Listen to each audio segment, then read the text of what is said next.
Hello बच्चों, एक बार फिर से वेलकम आप सभी का। और आज का जो हमारा टॉपिक है वो है रिफ्रैक्टिव इंडेक्स किसको बोलते हो। ये टर्म हमारा ऑलरेडी एक बार आ चुका है लॉज ऑफ रिफ्रैक्शन में कि sine i upon sine r equal to constant and that constant value is known as refractive index.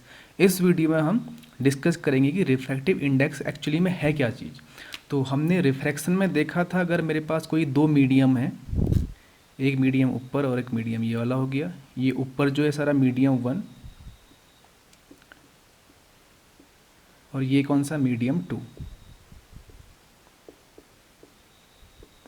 जब एक मीडियम से दूसरे मीडियम में लाइट जाती है तो उसका पाथ चेंज होता है।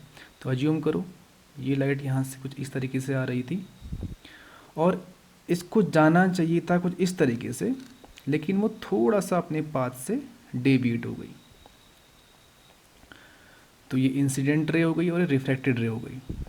तो रिफ्रैक्टिव इंडेक्स क्या चीज़ है कि कितना ये डेविएशन आया, उसी के मेजरमेंट को हम क्या बोलते हैं, रिफ्रैक्टिव इंडेक्स। यानी जब लाइट एक मीडियम से दूसरे मीडियम में एंटर करती है तो वो अपने ओरिजिनल पाथ से कितना डेविएट होती है, उसके पाथ में कितना चेंज आता है, उसी को हम रिफ्रैक्टिव इंडेक्स बोलते हैं सिंपल टर्म में। तो अगर मैं इसकी डेफिनेशन की बात लिखूं तो मैं इसको लिख लेता हूं पहले।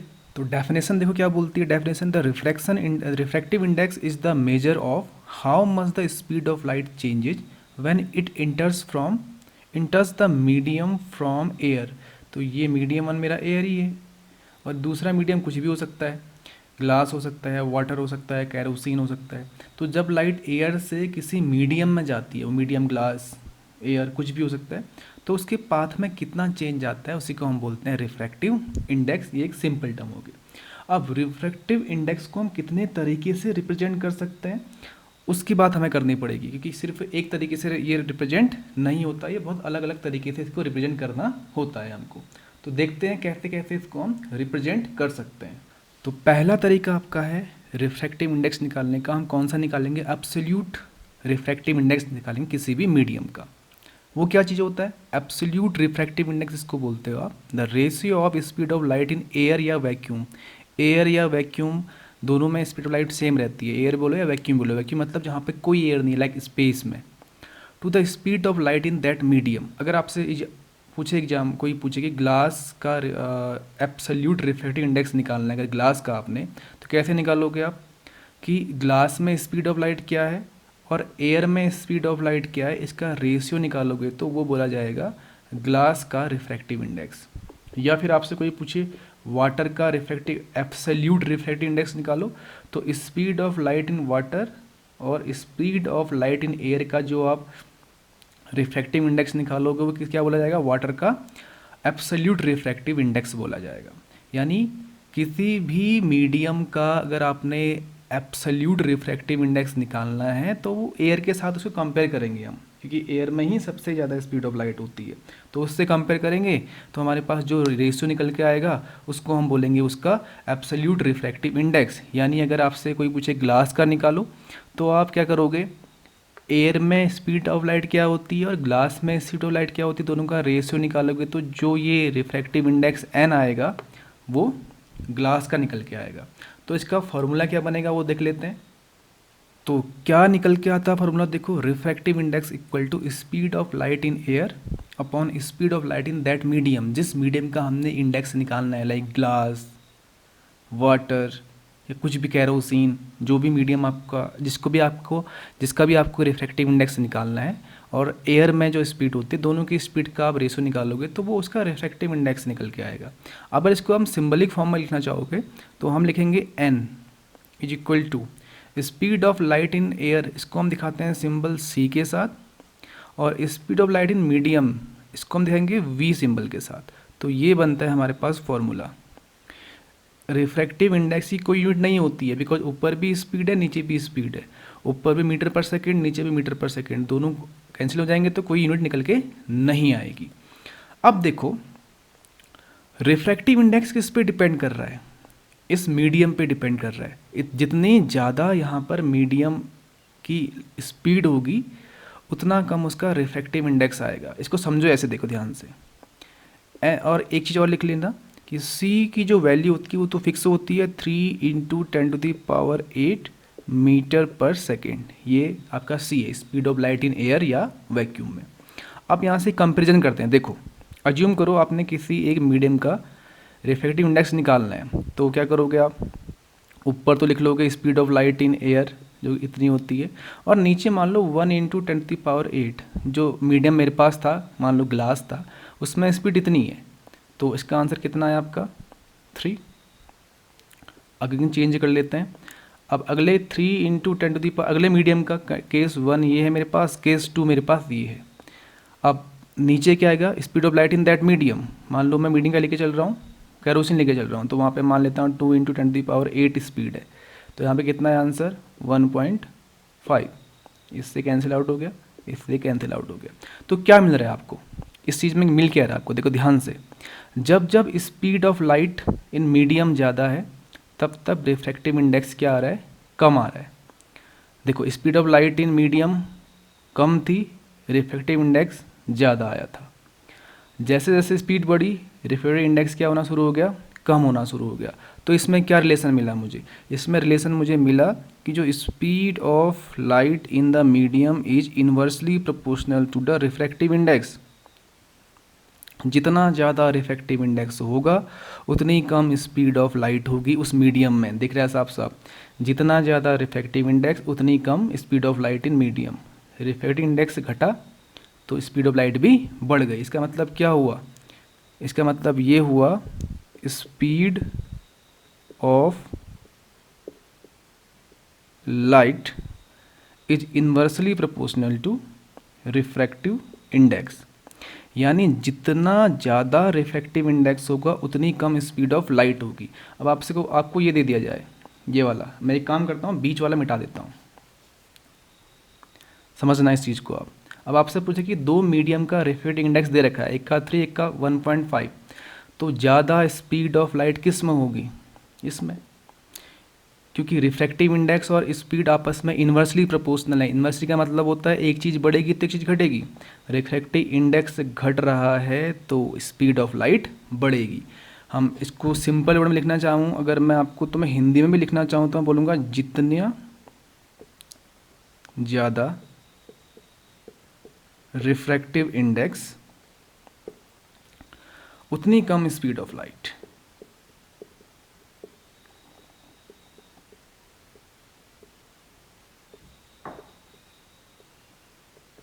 इससे ये समझ में आता है हमारे कि रिफ्रैक्टिव इंडेक्स और स्पीड ऑफ लाइट में रे रिलेशन होता है। एग्जाम में बहुत पूछता है। जैसे कि मैंने ये क्वेश्चन बना दिया कि एक ये आपका ग्लास का मान लो या आपका केरोसिन का मान लो। उसने बोल दिया आपसे कि दो मीडियम मेरे पास है, एक ग्लास एक केरोसिन है, दोनों का रिफ्रैक्टिव इंडेक्स मुझे दे दिया उसने, और पूछा कि बताओ स्पीड ऑफ लाइट ज़्यादा किस में होगी? तो जिसमें रिफ्रैक्टिव इंडेक्स कम होगा उसमें स्पीड ऑफ लाइट ज़्यादा होगी, क्योंकि आपस में कैसे हैं? इन्वर्सली प्रोपोर्शनल है। तो ये चीज़ आपको मालूम होनी जरूरी है। इसी को हम बोलते हैं एब्सोल्यूट रिफ्रैक्टिव इंडेक्स। अगर किसी पर्टिकुलर मीडियम का, लाइक ग्लास का, एयर का, ग्लास का या वाटर का या केरोसिन का या डायमंड का, किसी भी ट्रांसपेरेंट मीडियम का अगर आपने रिफ्रैक्टिव इंडेक्स निकालना है तो वो ऐसे निकालोगे, ऊपर ए स्पीड ऑफ एयर, नीचे speed of light in that medium. ये ग्लास है तो ग्लास के अंदर कितनी स्पीड है, वाटर में कितनी स्पीड है, वो वाली स्पीड यहाँ पे आएगी नीचे। मीडियम, मीडियम मतलब कोई मीडियम हो सकता है वो, ग्लास, वाटर, केरोसिन, कुछ भी। और ऊपर क्या आएगा? एयर, क्योंकि एयर में स्पीड ऑफ लाइट हमारे पास क्या रहती है? कांस्टेंट मानी जाती है। 3 इंटू 10⁸ मीटर पर सेकेंड हम इसको लेते हैं। तो ये होता है absolute refractive index.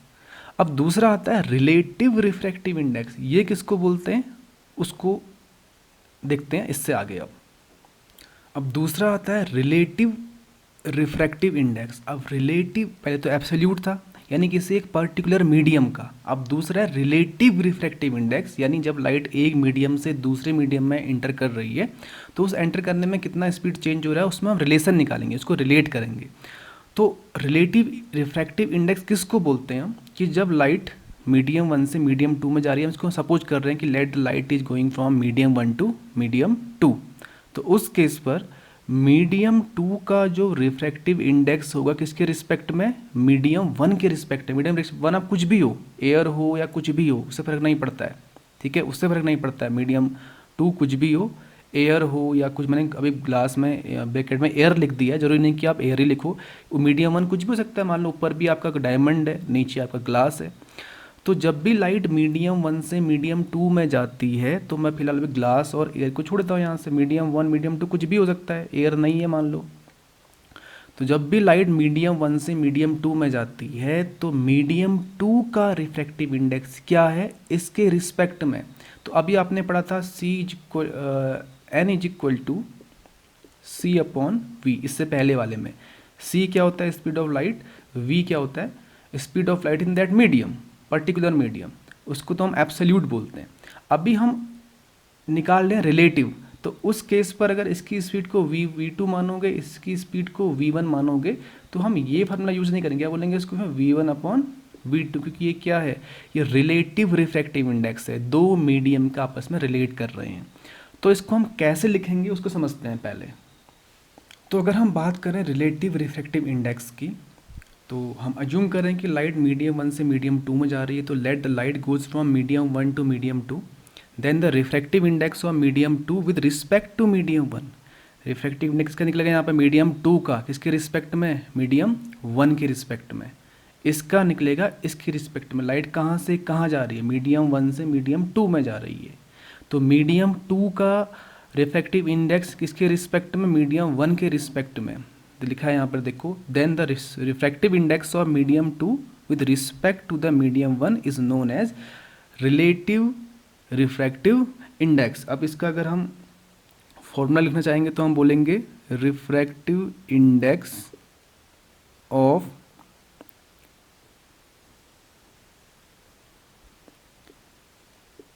Medium one with respect to medium 2 is equal to इस सॉरी उल्टा लिख दिया, मीडियम टू लिखना पड़ेगा यहाँ पे, refractive index of medium two with respect to medium one, क्योंकि हम क्या मान के चल रहे हैं, हम मान के चल रहे हैं कि लाइट मीडियम वन से मीडियम टू में जा रही है, तो लाइट जहाँ से जहाँ जा रही है हम इसका निकलेगा इसके रिस्पेक्ट में। अगर उल्टी लाइट जा रही होती है, लाइट यहाँ से यहाँ जा रही होती, तो फिर आप मीडियम वन का निकालते हैं मीडियम टू के रिस्पेक्ट में। तो फिलहाल हमने अज्यूम जो किया है उसी के बेसिस पे निकालते हैं। तो refractive index of medium two with respect to medium one is equal to speed of light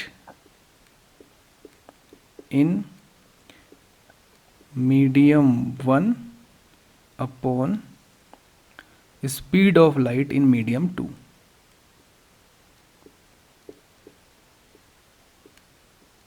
in medium 2, ये बना मेरा फॉर्मूला इसका। अब ये आया कहाँ से, इधर से आया, आपने जो पढ़ा था पहले n equal to c upon v पढ़ा था। सी ये किसके लिए निकालता फॉर्मूला, एब्सोल्यूट रिफ्रैक्टिव इंडेक्स, किसी पर्टिकुलर के लिए, ग्लास का, केरोसिन का, एयर का। अब ये कौन सा वाला है, ये है रिलेटिव रिफ्रैक्टिव इंडेक्स, जिसमें लाइट एक मीडियम से दूसरे मीडियम में जा रही है। तो नीचे वाला भी speed of light medium two, speed of light medium one, 1/2 यही है। यहाँ पे स्पीड ऑफ एयर ना लेके, हम speed of light in air ना लेके मीडियम वन को लेके चलेंगे। मीडियम वन कुछ भी है, अगर एयर है तो अच्छी बात है, नहीं है तो कुछ और भी हो सकता है।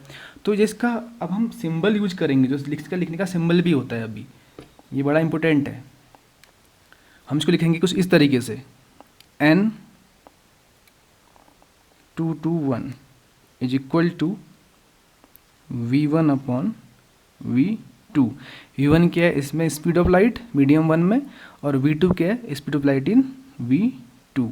अब जो तुमने ये लिखा है N221, इसका मतलब लिखा है ऊपर refractive index of medium two with respect to one. क्या लिखते हैं इसको हम, refractive index of medium one with respect to, sorry refractive index of medium two पहले आया ना, with respect to medium one, जो मैंने पहले लिखा हुआ है। अगर कहीं पर ऐसा लिखा मिल जाए तो क्या बोलोगे इसको आप, refractive index of medium two with respect to medium one. उस टाइम पे फॉर्मूला क्या बन जाएगा आपका, V2 अपॉन V1। उल्टा बनेगा ना, अगर आप 2-1 में अगर आपका V1 अपॉन V2 बन रहा है, तो 1-1 में V2 अपॉन V1 बन जाएगा। तो ये है आपका रिफ्रैक्टिव इंडेक्स। अभी इसमें एक चीज़ और अगर हम थोड़ा सा और इसमें ऐड कर दें, ऐड क्या करेंगे इसको देख लेते हैं। अज्यूम करो अगर ये मान लो एयर था और ये क्या था आपका ग्लास, तो इसी फॉर्मूले को थोड़ा चेंज कर सकता हूँ मैं। एन टू की जगह पे क्या है ग्लास, ग्लास को आप जी लिख सकते हो।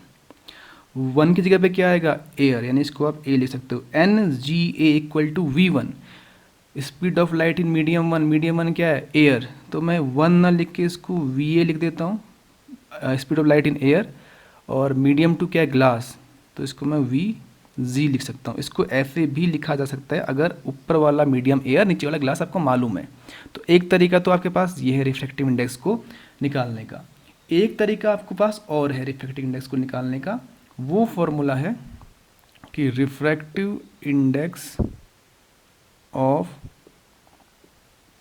Medium two with respect to medium one is equal to refractive index of medium two upon refractive index of medium one. Again अब इसको सिंबलिक फॉर्म में लिखना चाहूँ तो क्या लिखूंगा मैं एन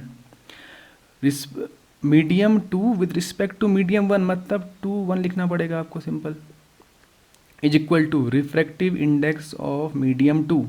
रिफ्रैक्टिव इंडेक्स को हम एन से दिखाते हैं, ये मीडियम टू का है तो इसको हम टू लिखेंगे, और रिफ्रैक्टिव इंडेक्स को हम एन से दिखाते हैं, मीडियम वन का है तो हम ये लिखेंगे। तो हम दो तरीके से लिख सकते हैं, एक तो स्पीड के टर्म पे v one upon v two, एक रिफ्रैक्टिव इंडेक्स के टर्म पे।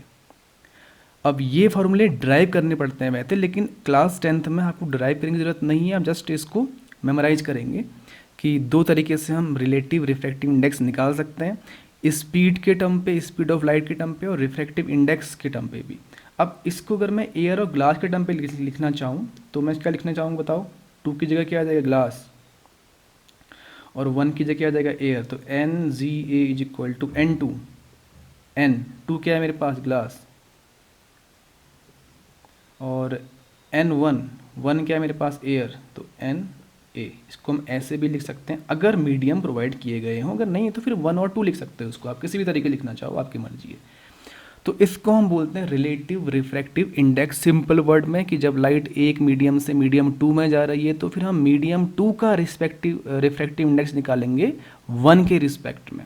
अगर उल्टा हो रहा होगा तो फॉर्मूले भी उल्टे हो जाएंगे, लाइट यहाँ से यहाँ जा रही होगी मीडियम टू से मीडियम वन में, तो उसको चेंज कर दोगे फॉर्मूले को, यहाँ पे v two upon v one हो जाएगा, यहाँ पे n one upon n two हो जाएगा, यहाँ पर एन वन टू हो जाएगा, यहाँ पर एन वन टू हो जाएगा, बट इतना डिफरेंस होगा, बट है सब सेम ही चीज़।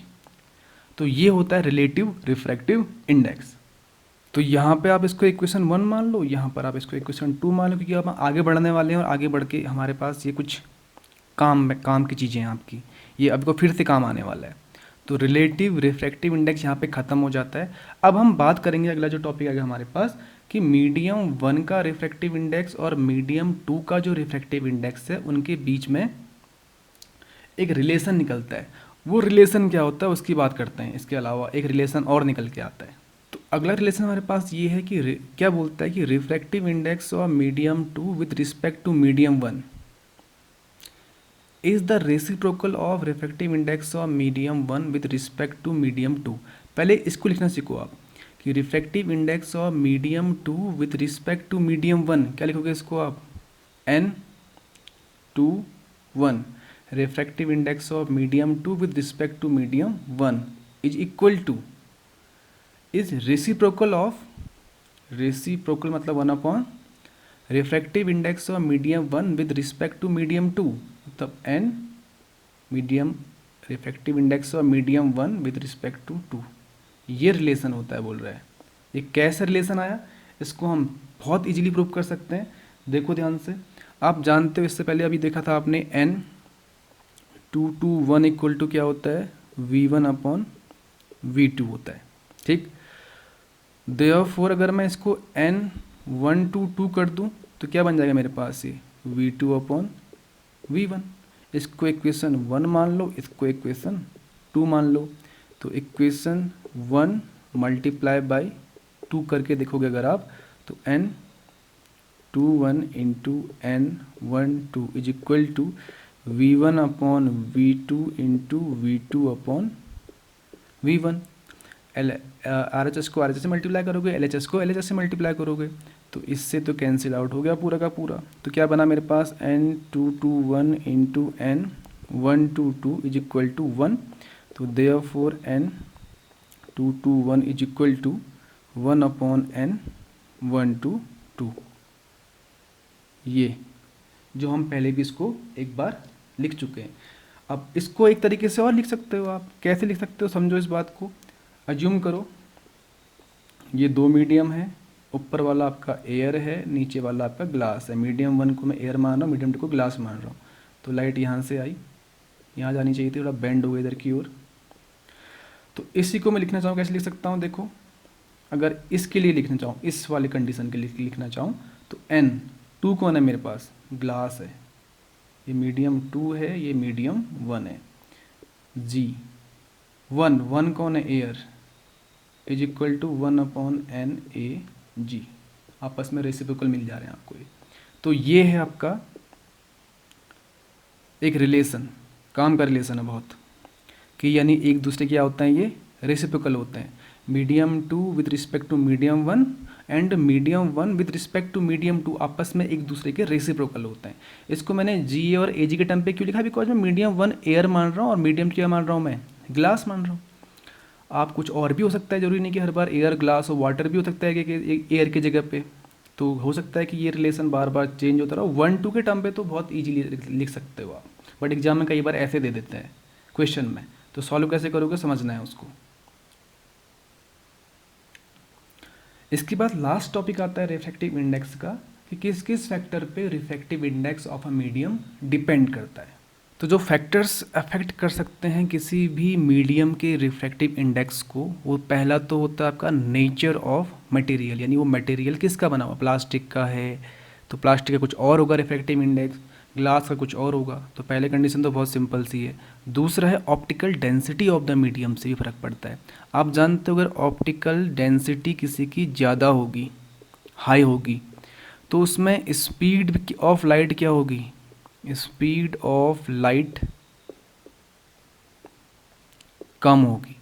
और स्पीड ऑफ लाइट जितनी कम होगी उतना ज़्यादा रिफ्रैक्टिव इंडेक्स, क्योंकि स्पीड ऑफ लाइट और रिफ्रैक्टिव इंडेक्स आपस में रेसिप्रोकल होते हैं। हमने पढ़ा था कि v is inversely proportional to n, ये आपस में इन्वर्सली प्रोपोर्शनल होते हैं, रिफ्रैक्टिव इंडेक्स और स्पीड, थोड़ी देर पहले हमने पढ़ा था। तो ऑप्टिकल डेंसिटी का भी फर्क पड़ेगा, ऑप्टिकल डेंसिटी घटने बढ़ने पर भी रिफ्रैक्टिव इंडेक्स चेंज होगा। और तीसरा आता है कलर, कलर बोलो या फिर उसकी वेवलेंथ बोलो,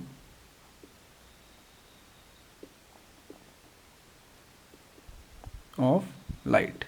लाइक रेड कलर के लिए कुछ और आएगा, ब्लू कलर की लाइट के लिए कुछ और रिफ्रैक्टिव इंडेक्स निकल के आएगा। तो ये 3 फैक्टर्स हैं जो रिफ्रैक्टिव इंडेक्स को अफेक्ट कर सकते हैं। पहला है नेचर ऑफ मटेरियल, दूसरा है optical density of the medium, और तीसरा है कलर और wavelength of the light. Colour और वेवलेंथ पे ही डिपेंड करता है कलर किसी भी लाइट का, ब्लू ग्रीन रेड जो भी लाइट्स हैं आपकी, वो उनका वेवलेंथ पे डिपेंड करता है। तो ये है अबाउट द रिफ्रैक्टिव इंडेक्स। हमने कंप्लीट डिटेल में इसके बारे में बात कर ली है कि रिफ्रैक्टिव इंडेक्स को हम कैसे कैसे डिटरमाइन कर सकते हैं। तो इस लेक्चर को हम यहीं पे ख़त्म करते हैं, जल्दी नेक्स्ट लेक्चर लेके आएंगे। तब तक के लिए ऑल द बेस्ट।